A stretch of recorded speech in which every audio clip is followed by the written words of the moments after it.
আজকে আপনাদের দেখাবো ডিম দিয়ে কিভাবে আলু দিয়ে রান্নতে হয়। ফার্স্ট টাইম রোদের কারণে আমার তরকারি কালারটা এরকম দেখা যায়, কিন্তু তরকারি কালারটা অনেক সুন্দর হয়েছে। ডিম ভেজে নিয়ে আমি তেলের ভিতরে পেঁয়াজ মরিচ দিয়ে সুন্দরভাবে আমি এই পেঁয়াজ মরিচগুলা সুন্দরভাবে নেড়ে চেড়ে ভেজে নিয়ে পানি দিয়ে সাদা বাটা লবণ দিয়ে দিয়েছি, ভুলে বলে ফেলে হলুদ মরিচ দিয়ে দিচ্ছি। তো ঝাল করে আলুটা যেহেতু রানবো, তো সুন্দরভাবে নেড়ে চেড়ে নিচ্ছি।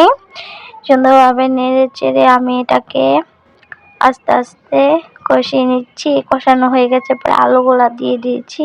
আলুগুলা নেড়ে চেড়ে আমি এটাকে কষিয়ে নিব। এত সুন্দরভাবে কষিয়ে আসছে, মানে কষিয়ে হয়ে যাচ্ছে। তারপরে তোমার তরকারিটা কষানো হয়ে যাচ্ছে।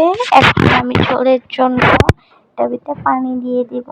এত সুন্দরভাবে আমি এটার ভিতরে আবার ডিমও দিয়ে দিলাম। আমি ঝোলটা ডিমটা পুরো খেয়ে ফুলে থাকে, জিরার ফাঁকি দিয়ে দিয়েছি। রোদের কারণে আমার তরকারি কালারটা এরকম দেখা যাচ্ছে। রোদের আলো কারণের জন্য তরকারি কালারটা ফোনে ঠিক মতন আসছে না, কিন্তু তরকারি কালারটা খুব সুন্দর হয়েছে আর খেতে মজা হয়েছিল বলার